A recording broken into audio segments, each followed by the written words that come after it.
New Testament. They are corruption. Did I not say that? They are corruption. Did I not admit, if you want to know what they are the last Mark 16, verse 9 to 20, I agree.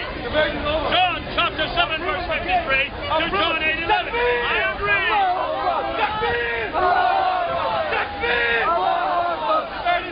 Jesus is Lord.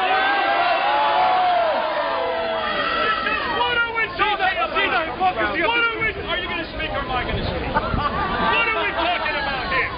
We're talking about the Texas Preceptives. These are later interpolations. We know that they were added later. We know they're not part of the originals. We keep them in there for tradition's sake, and we write a line above and a line below. We warn the reader, these are not in the original manuscripts. We are honest about it. Even Metzger admits it. But what about the Quran? Let's talk about He says, what is it we know about the Quran? See, he has to come to a 21st century author named Metzger. I'm not going to go to the 21st century. I'm going to go right to the beginning. I'm going to go to the traditions. I'm going to go to men like Al-Tabari, Sahih Bukhari, Sahih Muslim, Tirmidhi, Ibn Dawud, Ibn Malik. You know these names. These are all the authors, the compilers of the tradition. And I'm going to tell you what they tell us about There is no such because these are the most authoritative authors. They are the most authoritative compilers concerning how the Quran was put together. Do you want to know what they say? Can we tell you what the 9th and 10th century traditions tell us about their Quran? Let me read. According to us, entire portions were omitted or abrogated from the Quran. It is reported from Ismail ibn Ibrahim, from Ayub from Nafi, and from Umar who said, let none of you say, I have acquired the whole of the Quran. How does he know what all of it is when much of the Quran has disappeared? Rather let him say, I have acquired what has survived. This is from As-Suyuti. Let's continue on. Sahih Muslim, writing and compiling in the 9th century. There's only one person that's prior to Sahih Muslim that is found today in extant manuscripts. And he says this, Aisha, who was the favored wife of Muhammad, reported that it had been revealed in the Quran that 10 clear sucklings make the marriage unlawful.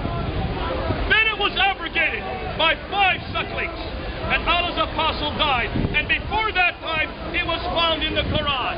So here's the wife of Muhammad actually changing and abrogating the Quran. A woman of all people.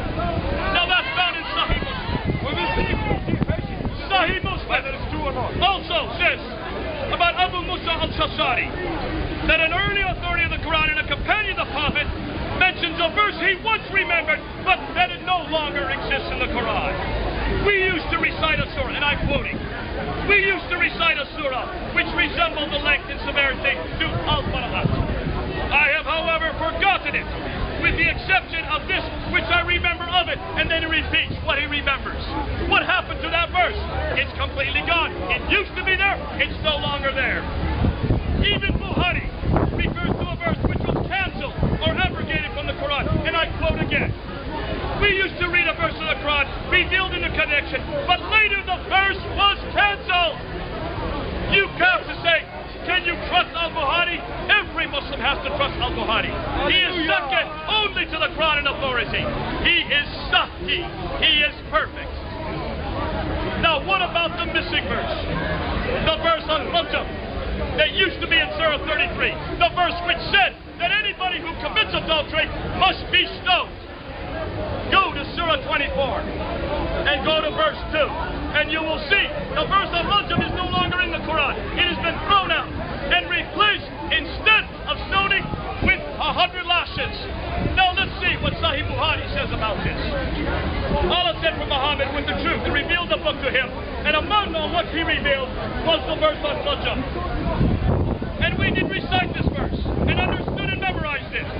Allah's apostles said saying that we carried out that punishment, but somebody will say, By Allah, we do not find that verse of Rajam in the Quran. Now, folks, you make a decision. Which is the more corrupted by the scripture? The Bible or the Quran? It is the Quran that is more corrupted. Thank God we don't have verses like this about the Bible. We believe in the Bible. You need to believe in the Bible. Okay. Give us 20 more seconds. Ladies and gentlemen. No, a question about Quran. No.